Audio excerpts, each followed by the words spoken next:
you've gotten to do some really amazing things with working for some projects that have some very notable luminaries. Uh, let's talk about working with Mark Gatiss. Like that's just Well, first thing I've got to do is correct you and say Gatiss. his name is pronounced Mark Gatiss. And Gatiss. he gets very angry. And I tell my friends, I'll say like, oh yeah, no, I'm working with Mark Gatiss on this particular project. They'll be like, oh, Mark Gatiss, that's really cool. Because everyone is, because of the way it's spelled, everyone is desperate to say Gatiss instead of Gatiss. So you're not alone. You're not alone. Everybody else does it, but on his behalf, I have to correct you. I do appreciate. Evidently, that means you have a good working relationship. Well, you say that, but then actually you pronounce my second name Mowat. And I told him this once. We were doing a Radio 4 play together of a Hammer horror film. I think it was The Unquenchable Thirst of Dracula, a script that was never made. And he was recording the credits and he said Blair Mowat instead of Blair Mowat. And I told him he was saying my name wrong. And he was like, am I really? No, it's not. It's Mowat.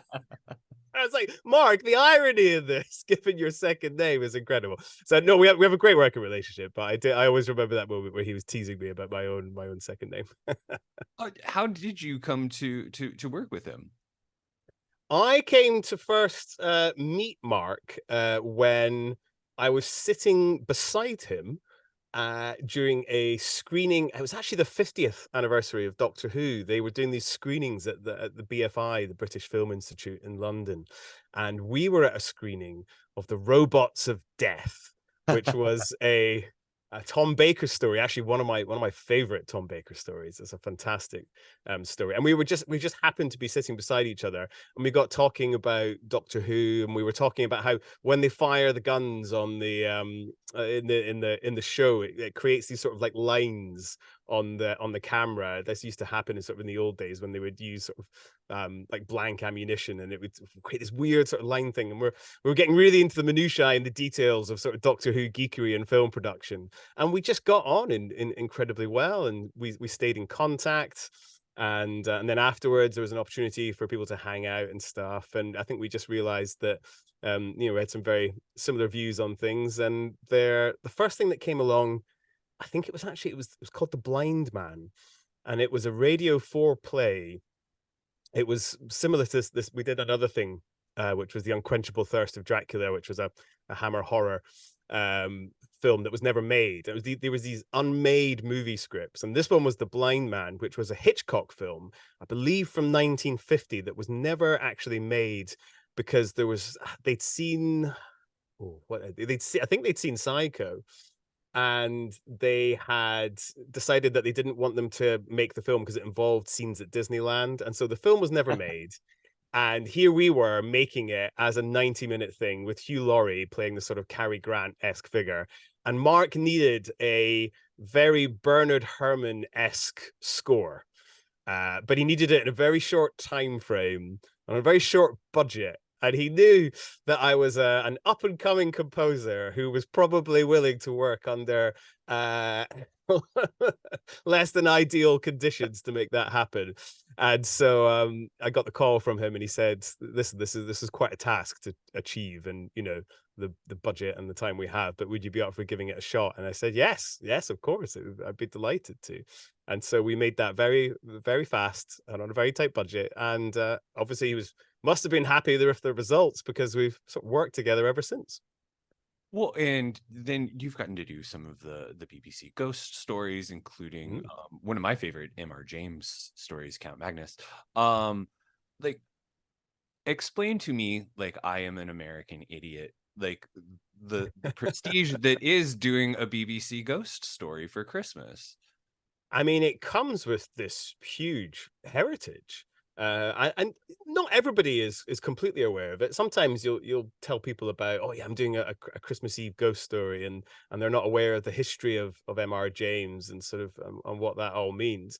But a lot of the time, people do remember, some of the old ones, and it is this incredibly sort of British, it's a sort of British institution in a way. So you do. I mean, I'd like to say you feel I don't feel the same weight of history on it as I do when I'm working on, something that involved in the world of Doctor Who, for example. And I think back to, Delia Derbyshire and the Radiophonic Workshop in the 60s, completely revolutionizing, you know, electronic sound. Because I think that's a particular thing that I'm incredibly knowledgeable about.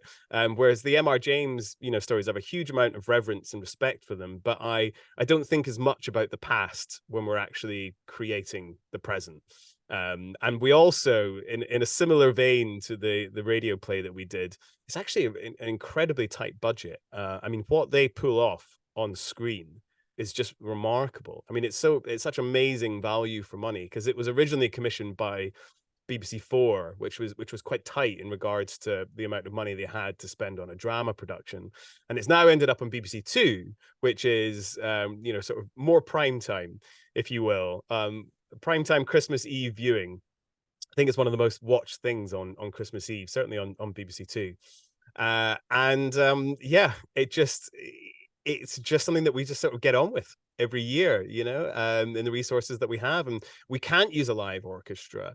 We're lucky if we can use live instruments. I mean, we have used, you know, violinists and cellists and stuff like that, but it's really about trying to find a way of making it as good as possible under the constraints, which are far more vast than almost everything else I work on throughout the year. So it's a challenge, but it's a great project. It's like, it's not Christmas unless we have a Christmas ghost story now. You know, it's part of a Christmas tradition.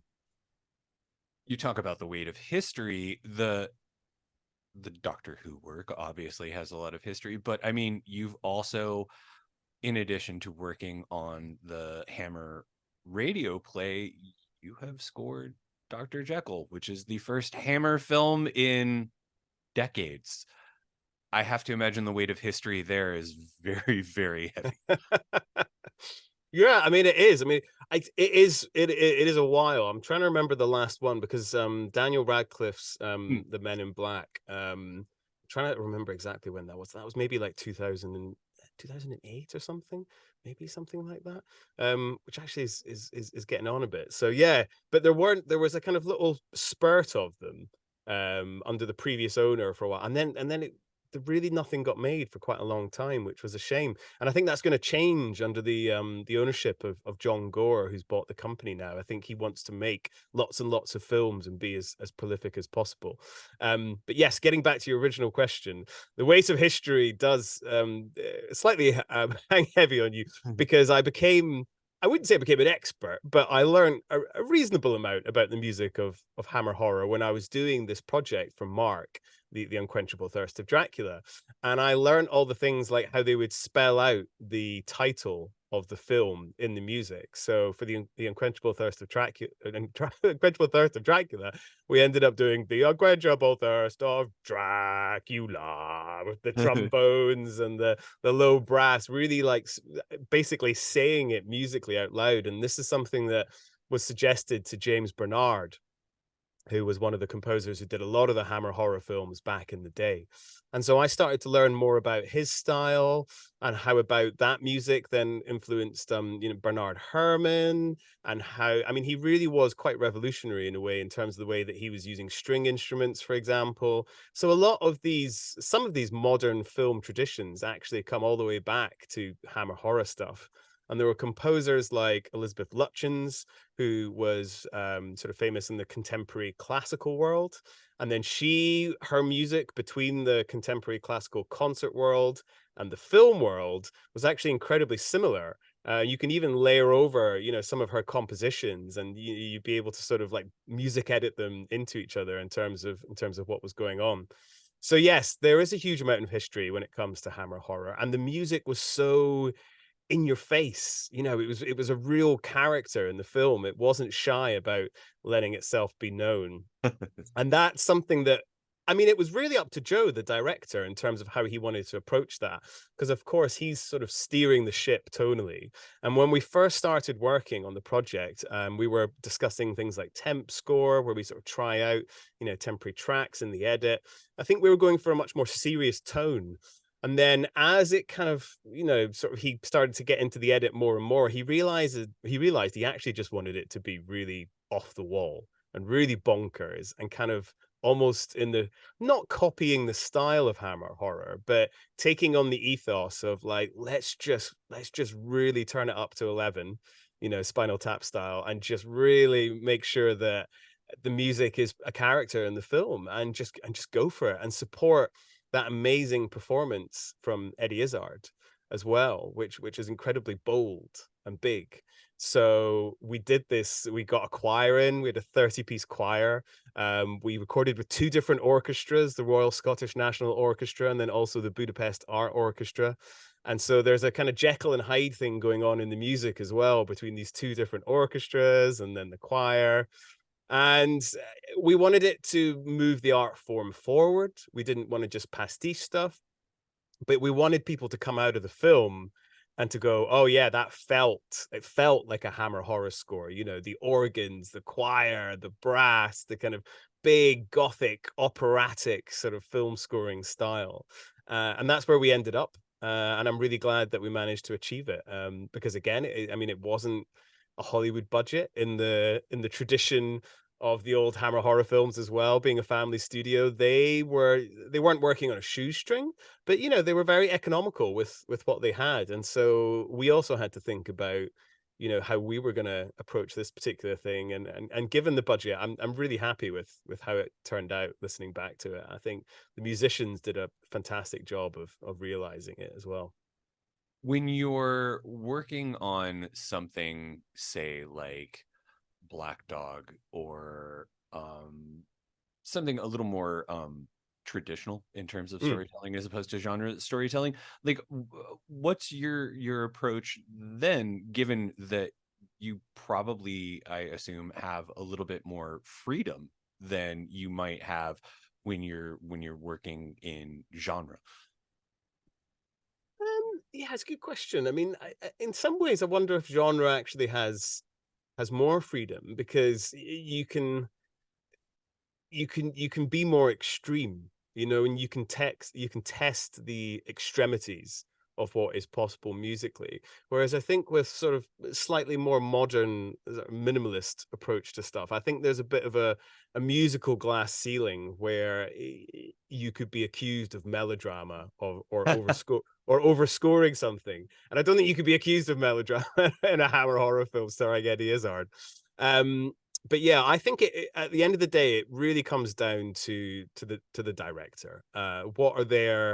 What are their desires musically? What are their personal tastes, and how can you develop a sort of house style together? And when it comes to films in particular, it's an auteur's vision. Television is often, an exec producer here, director there. The writer might be an exec producer, and those conversations are very collaborative, especially at the start of the process. And you're sort of working out, how do I please everyone? Whereas when it comes to film, something like Black Dog. I mean, George Jakes, our wonderful director on that, he really was, he was the man who was responsible for all the decisions creatively. And he and I would be speaking on, almost a daily basis. We had this lovely Google spreadsheet with all this color coding that we would sometimes argue about what the colors were going to be. Which is nothing to do with the music. And really, he had a taste for particular film scores.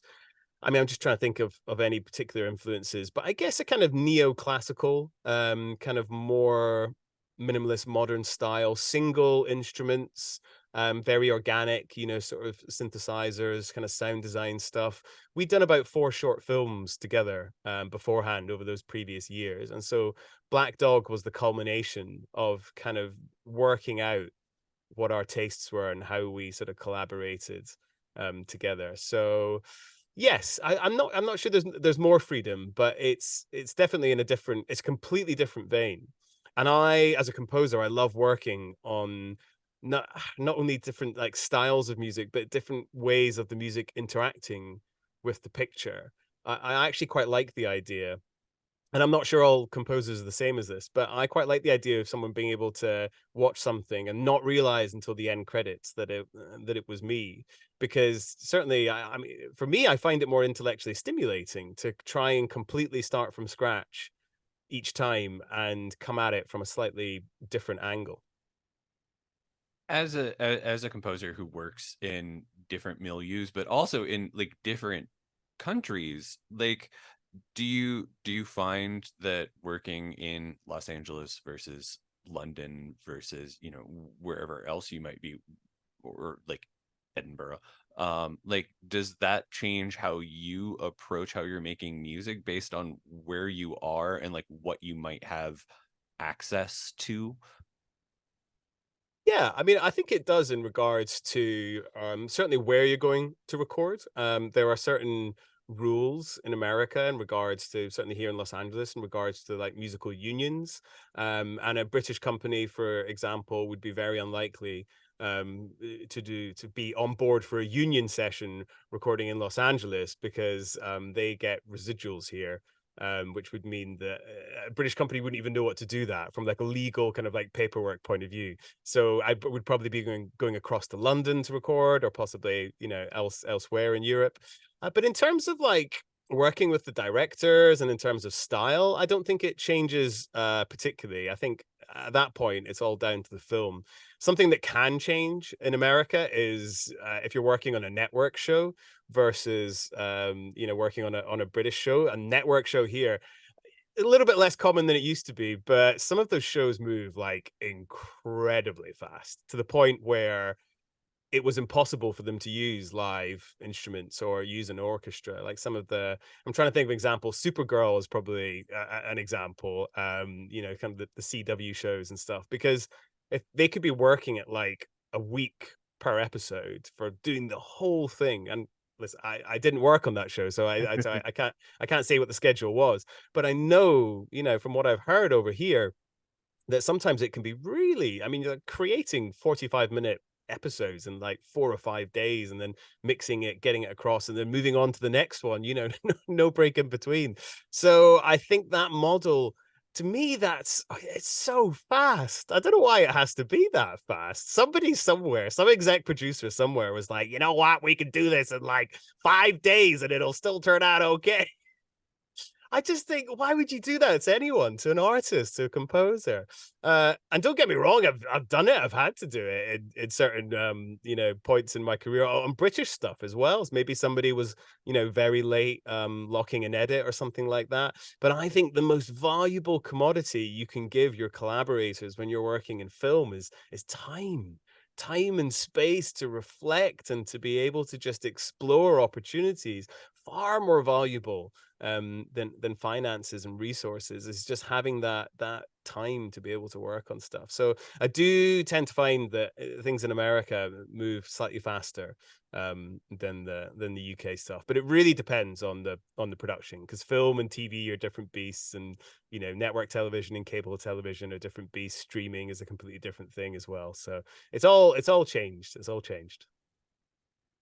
You have speaking of time, given like the amount of things that you have coming out like right now, like what do you have on the horizon after like just this like sheer amount of things that are coming out at the end of this year? Yeah, it's funny, isn't it? Because like you see those actors who sort of end up going on chat shows and they're sort of promoting like three or four things at the same time, because some of them were made years ago or like a year ago, and I think that sort of happened right now. Is there's all these things that I was working on, then at the end of last year, you know, there was Black Dog, there was Nolly, starring Helena Bonham Carter and written by Russell T Davies. That's coming out in America in March on PBS Masterpiece, but it came out in the UK last February. So there's all these things, and then of course there's Dr. Jekyll, which I did early in the year. But we have another BBC ghost story coming out, Lot 249, which is an Arthur Conan Doyle story, and we've got Kit Harington as one of the actors in it, and he is just fantastic. I mean, I watched Game of Thrones, and you know, I thought he was brilliant as Jon Snow, but I mean, that man is just a phenomenal actor, and the performance he gives in this is incredibly sincere, and he's such like a sort of dashing hero. And when I was watching it, I was like, wow, I mean, we need to see more Kit Harington on our screen, because he's just such a charismatic actor. So that's coming out, obviously, I guess Christmas Eve or close to Christmas Eve on the BBC in the UK, and then we'll be out over here. And then there's 2 TV shows coming up. Season 4 of McDonald and Dodds, which is a detective drama that I do over the UK, which comes out on BritBox in America. And then there's also one called After the Flood, which will be coming out next year, which is a new TV show, which is a kind of murder thriller based up in Yorkshire, in the UK, about a female police officer who finds a body after a horrendous flood in this town. And then I won't say too much more than that, because the mystery sort of deepens and develops from that point onwards. But it's a really, really great drama, and that's exec produced by Nicola Schindler, who her company made Nolly, which was obviously we discussed before. And there's also another one which I did early in the year called Men Up, which is about the first ever Viagra trial, which was actually in Wales, in Swansea, 1994 is when they did the first ever Viagra trial. And it's about 5 Welsh couples, but primarily the guys, the male relationships. They become very good friends on this trial, and it's a really beautiful sort of 90-minute, it's effectively it's a film. I mean, it was made for TV, but it's a 90-minute film about how this little blue pill completely changes the lives of these men who had never heard the word, Viagra. I don't think it was even called Viagra at that particular point. And living with that, sort of condition, and the effect that had on their love lives, on their relationships. It's a really sort of beautiful, mature look at the impact that condition, and therefore this medication, had on these people's lives. And I think when people hear, Viagra, film, it's very easy to sort of think, oh well, is it going to be really jokey? And of course there is a lightness of touch to the drama telling, but I think it's incredibly moving. And I think when people watch it, given the synopsis, I think they'll be surprised at how affecting the show is. So I'm really excited for that to travel internationally as well, because I think people all over the world will really enjoy that story.